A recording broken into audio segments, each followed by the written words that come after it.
G'day guys, Chewy here and welcome back to some more coverage of Warlords of Draenor, where today we're going to do some coverage on the Death Knight, but more specifically we're going to go into the changes for 6.1. We're going to cover some general changes across all the specifications of the DK, and just some talent awareness that you need to be aware of when you're jumping into 6.1. So to kick it right off, I have been wasting a lot of time since my last videos leveling up this DK, which we finally got up to 100. And I've got him set for PvP experience, which I'll be starting soon. But let's kick on with the actual changes to Death Knight itself. So some pretty significant changes in terms of balancing out the talents. Basically what they've done now is with your ability, and I'll show that on the screen here, for the talents, your Breath of Sindragosa, it no longer actually has an initial ruin cost specifically, but it does apply. It only actually applies the Mark of Sindragosa if you're in the Blood Knight spec. You'll see a lot of this common changes throughout all the sort of specifications, that all the extra bonuses to some of your talents have gone to Blood. So there is no initial cost to cast this ability, but it just has that draining consumption of 15 runic power per second. Obviously only lasting for the full period that you cast it for. So, in saying that, guys, even though there is a slight nerf for that mark, and basically what that mark is, I believe it's, I think it used to be a healing thing, but now if you cast it as blood, I think it's a defensive, or it's the other way around, it's a healing thing as the blood now. But anyway, we'll go into that a little bit closer. The next ability that's had pretty much a bit of a bump up has been the Death Siphon ability. Basically, this has gone up from 335% to 400%. So if you've got that in your macro and that's what you're using to heal or your keybind, it's pretty viable now with that increase. I personally prefer the Death Pack because 50% of your HP is just massively OP, even with that cooldown. I mean, it's just ridiculous. Another really interesting thing is for Defile. I'll actually jump into the spec so I can show you what I'm talking about, guys. The thing with Defile now is if you are in the Blood spec, Defile now actually has a reduction. You can see the changes there. A reduction in 10% of damage. So if you fight on that decayed area for Defile, you will receive that benefit. And here it is here. It was a heal. I wasn't going crazy, which is basically your 10% of spell damage dealt by affected enemies. So the extra abilities for those items have been applied to the Blood class. And this also does include the Necrotic Plague. Basically used to be able to generate runic power for it in any form, but now it's only specified to blood. In general, though, the necrotic plague damage has been increased across all classes by 20%, but it only grants that actual runic power increase if you're in the blood spec, whereas opposed we jump into the frost spec, or if you've got unholy, obviously vice versa. And you can see there that changes with that doesn't actually occur with those extra benefits. So in some ways, to the old Frost DK, that's a little bit of a nerf when you think about it. Other than that, guys, that's probably the major talent changes with the DK that you need to be aware of for 6.1. The other changes that we need to actually break down a little bit further is some of the glyph changes as well. So with the glyphs on the DK, there is now the glyph of runic power, which it is there. You can see now whenever you're struck by a movement impairing ability, you'll have an increase of 2 runic power every 1 second. This has actually been nerfed a bit because it used to be 3 per 1 second. Might not seem like much, but any good DK that bursts well in Frost will know that every bit of your runic power counts quite specifically. Another interesting change for the Blood Knight in that specification is for your tier. I think it's a 4-set talent. Basically what it is now, when you get your 4-set talent, I know I have a piece here somewhere, guys, you can see there you can get the anti-magic shell applying to a nearest ally. So you can drop that bad boy and have the beautiful effect of that popping onto your ally, which can be pretty good if you're jumping into some maybe world PvP or you're doing some RBGs. Definitely a good thing to be having onto the team there.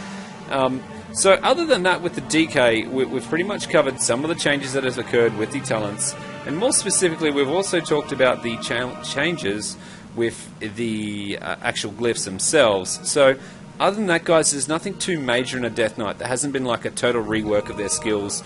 They haven't received like the massive OP buff that the Feral Druid received. But that's pretty much some changes you need to be aware of for 6.1. It's mainly around, I guess, when you're using your talents, how they've deferred to some of those bonus stats you used to for every class has gone to the Blood spec. But other than that, look, you're still that killing machine if you're the Frost DK. Now, guys, on the Frost DK itself, obviously this is my first DK. I leveled them up over the week, so I've been focusing a lot on trying to get that gear up so we can do some arena action. I guess I wanted to, while I'm talking about 6.1, I guess I'll just chuck into a little bit of how I'm rolling with, I guess, the Frost DK, and the build that I'm going for this is basically, and I'll throw it up there, it's multi-strike over strength, obviously. Strength should come with your gear anyway, but after your multi-strike I'm going for versatility, haste, mastery and crit. The reason why there's such a massive focus for me and my multi-strike is some of these abilities here, if you think about it, and some of the other benefits you get from those stats, multi-strike is just an absolute killing machine to be applying to any of these abilities. And I'll go into how I've got a short rotation there for my burst and my kill movement, which is a little bit different to what everyone else is doing, but I still rate the talent trees I go. But I'm really going for the multi-strike. I'm focusing on that opportunity ability to getting another cast off, because when you're doing that flurry of burst with the Frost DK, it's going to be quite significant, the amount of damage you're going to be pumping out there. I guess to talk about, now that we've, I guess, touched on a little bit of the stats, I wanted to talk about the actual talents I'm going for this build. Now, obviously, this is user choice. You don't have to go this way. I know a lot of other people going Plague Leech just for the benefit of getting more Death Runes, but honestly, I don't think it really needs it. The way I roll for it is the Plague Bearer, which is basically to complement my Necrotic Plague.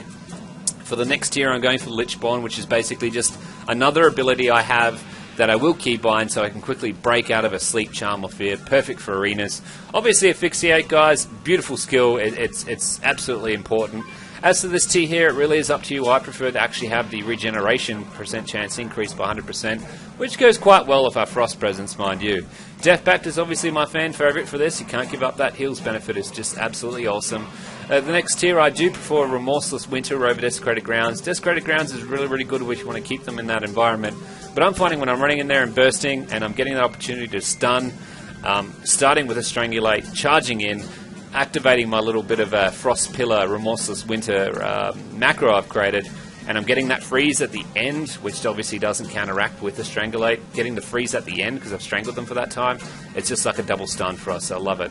The reason we're going for the Necrotic Blade, so I looked at the benefits of bursting with the Breath of Sindragosa, and it definitely is great for that burst, but after that burst, you are losing DPS capability. I know it's not much for the Necrotic Plague, but if you're coming up at 2s and they're both DPS and there's not a heals comp, or they're coming up a heals comp and he's really not really good at cleansing any of the diseases, this is just absolutely awesome. I really do still rate it. I can see the benefit in the burst. It's just not me at this stage, guys. It might not be for you. It could be everything you're about. But this is how I'm rolling with my DK. In terms of glyphs, to complement that, I always go for the Glyph Empowerment, which is basically another heal we have at 30% of our maximum HP, and obviously the benefits of refreshing all our runes as well and gaining some runic power. Absolutely crucial. For the other tier, I prefer to actually increase the, decrease the cooldown capabilities of Icebound Fortitude, because it's just another way we can break some sort of CC, immune, fear, or any sort of charm on us, and really get us back into that battlefield. As for the next glyph, I always rate the Glyph of Runic Power, because being able to grow Runic Power just because you're slowed, or you've been debuffed in some format, is going to happen constantly when you're in PvP. It's really hard to give this one up, guys. Look, I know that was really quick. I touched on a few things. We talked about some talents, some glyphs, and I talked a little bit how I'm rolling with the Frost DK. I think what better way we can complement this but jump into our first start of the season with some arena action on the Frost DK. Let's check this out, guys. Welcome to our first arena, guys, with the Frost DK, and I guess the focus is with this, it's all about bursting them down and annihilating them. So, again, similar tactics. You're going to pick your right targets depending on your team comp, and you're going to focus your way down to kill them. One thing I didn't mention with the talents is you can also go for the Dispel ability if you didn't want to go for the defensive way I went, which basically means if you do use your one of your Frost abilities, you can Dispel, I think it's Icy Touch. Yeah, Icy Touch. If you use that ability, you can dispel a magical buff. I didn't go for that for this video, specifically because I tried to pair myself up with some sort of range that had a dispel anyway, so obviously I'm with a Shadow Priest in this turn, but that is another viable option for you guys as well. I'll just note that for the video purposes. So really, what we're focusing about our build is getting in there, obviously taking into effect our Death Grip, because whenever we use our Death Grip, our next ability is increased by 25% damage, which is really good. At this point, I'm just trying to obviously bait out where these little stealthy people are hiding. And what we really want to be focusing on is getting a really good open, using quite well of our Strangulate to put them in a good position, and then straight afterwards we want to be popping our Pillar macro. I can go over my macros in a different video obviously, and that macro is basically to activate our Pillar and also our Remorseless Winter, so our stun is going to build up and also our opportune ability to do increased damage from Pillar is going to be active. So here you can see I did a quick swap to the Feral. We're going all out in the Mage, and the beauty about this, if you do play Frost DK, is you can change your presence at the start of the match. I went Blood Presence just for that increased stealth and armor gains. I'm probably not going to get as much runic regeneration gain as I would like to get, but I'm able to survive a little bit more. You can see here I'm absolutely just sucking up all that damage from that Feral Druid. We've got the Mage on the run here, so obviously I'm probably not the best yet on getting some really good abilities lined up. I could have done a few plays there a little bit better. Like you can see, I just stole, I think, their Polymorph off the Mage, and I didn't use it for a fair bit of the video, not that I needed to, and not that I could anyway. Actually, I've got a Feral Druid, I can't use it on him. So you can see there, I just got nailed by another Polymorph. I shouldn't have activated that Pillar there. It was a little bit of a waste. You can see I sort of realised what I was doing and ran straight after the Feral. So, damn, that Mage got me again. So we're going to switch back to the Mage, a good Strangulate, come up with some opens, and there goes the Mage again.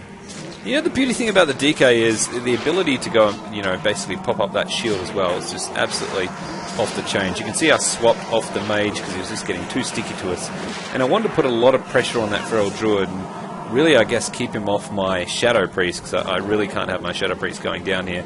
You can see they're sort of switched from me anyway, and they're focused for all the damage on him, which is fine. You can see I'm putting some significant pressure on the Feral. The Mage is almost dead, so I really should have switched to that Mage there. That was a real good opportunity for me. But we got it anyway, guys. It's our first match. We're warming up with the Frost DK, and this is the build I'm going with when I'm going to jump into some arena. As always, guys, thanks for watching.